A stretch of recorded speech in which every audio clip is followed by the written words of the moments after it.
Today at our workshop, Sharan, 25 years old car. We can expect a lot of surprises. In that case, we have a broken AC system. The reason of the not working AC system is leak. I already found the problem. It's a broken pipe.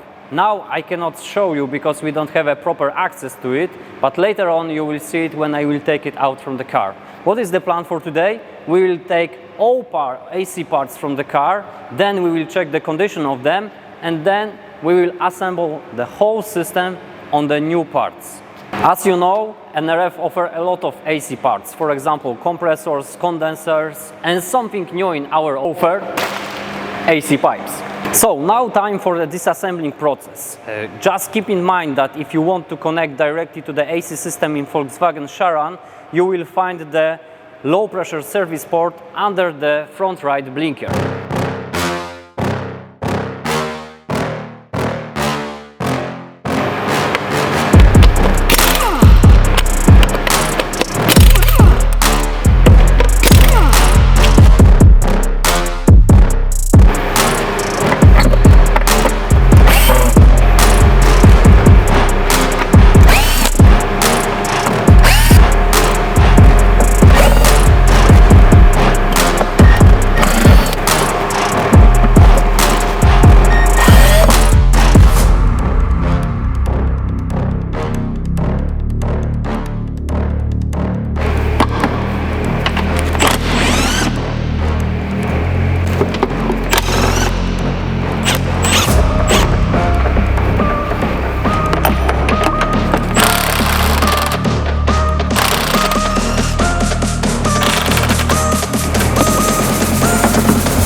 As I already mentioned at the beginning, we didn't have a proper access to show you where we have a leak in this system. Now, as you see, we don't have a down cover of the engine and we have a pipe which is broken. So have a look what is the condition of it.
The next step which you need to do is take out the engine bracket, and then you will have enough access to take out the old pipe.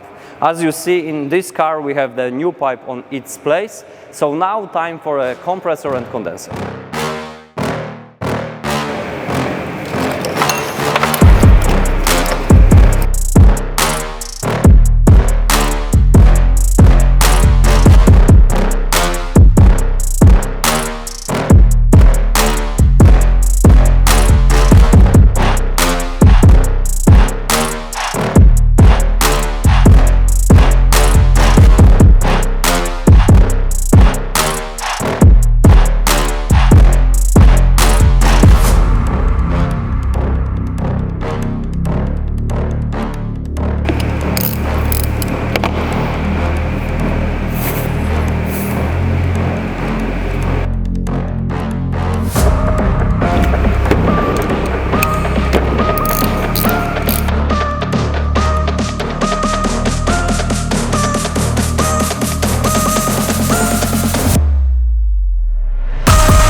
All AC parts already disassembled from the car, just evaporator left. I will clean it later on, and after that I will add all new parts.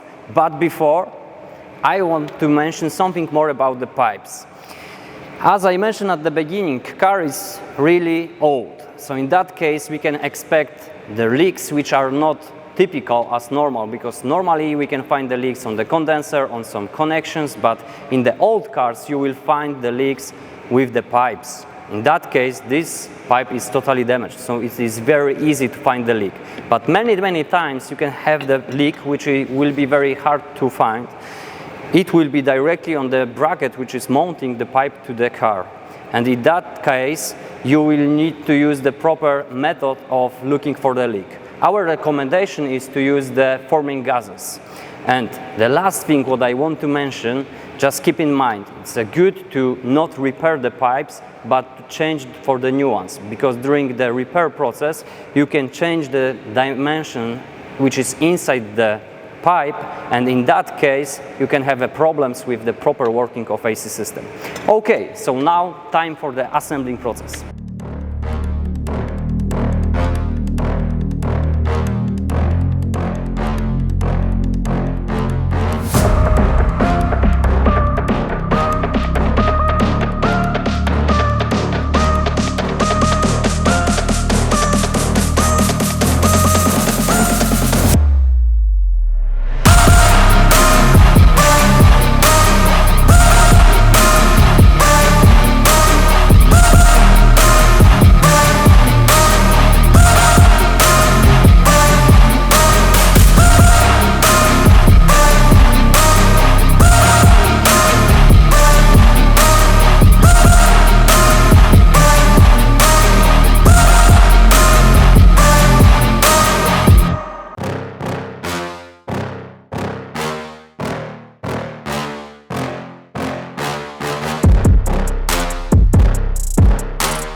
All AC parts already assembled to the car. Everything fitted very well. I already checked the performance of AC system working, and everything is working perfectly. We have 5 degrees of Celsius, so it's a feedback for us that the job is done. Thank you for watching and see you in the next episodes.